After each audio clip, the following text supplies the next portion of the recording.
anywhere. Even when he was endorsing him allegedly, he did not speak at any particular point. And as we can see, he's walking in. Yes. And it is interesting that he is walking in, and just to shift back there, he's walking in and he's not going to cast any ballot. To be honest, I find this very, honestly, I still find this very laughable. As a young person who thinks that, you know, politics should generally be a way of life, it should not be an opportunity for us as young people to find a way out in terms of, oh, I will make money because now I'm joining politics. To be honest, if you find a young person who ideally should have been concerned about the state of the nation in this country, even if not from a political point of view, but let's talk about from a talent point of view. This is a young person who had an opportunity to shape policy around sports, to shape, you know, even Kibra itself with sporting initiatives, and suddenly realizes, oh, there was that opportunity I could have taken advantage of. Yes. Back to why this is important again, for me, I think it is a test of the handshake, as I have spoken about. Second, it is also, Kibra has a huge potential for transformation.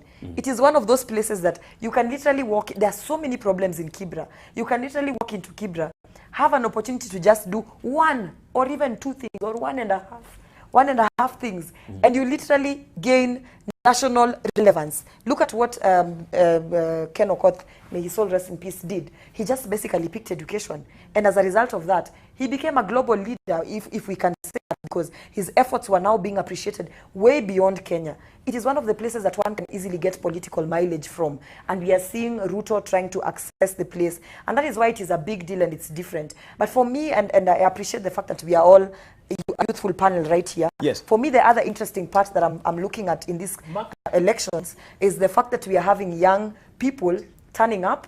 And as you were talking there was the pictures of selfies being taken, as the votes are being taken as well. At least it's an exercise. I mean, what does it say to you? We shouldn't let that moment pass that we just witnessed. Yes.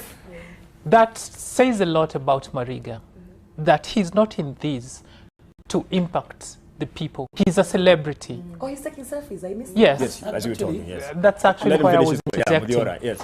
So let's ask ourselves, what are our leaders supposed to do for the people?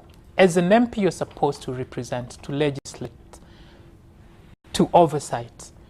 Clearly, this guy showing up at a polling station where he shouldn't be, because at a polling station on polling day, you're either a voter, an observer, an elections official, or an agent.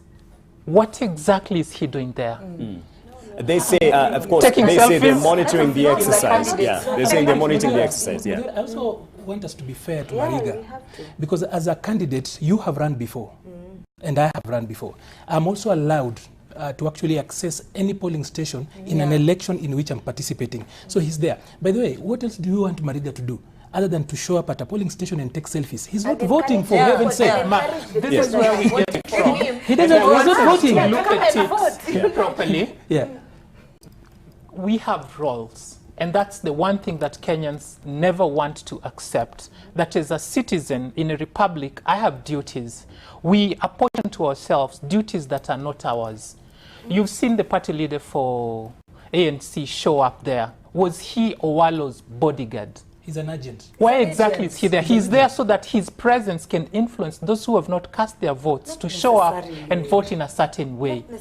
How big an influence? Of course, we've heard of those who've come with money to at least the accusations and allegations. Yeah. You know, I feel like that's a very skewed way of looking at it, because remember, even forget about the politicians who are present right there. There are members of civil society organizations that are going to observe. At the end of the day, when things go wrong, we as Kenyans will be the ones saying, oh, what happened? Why did IBC?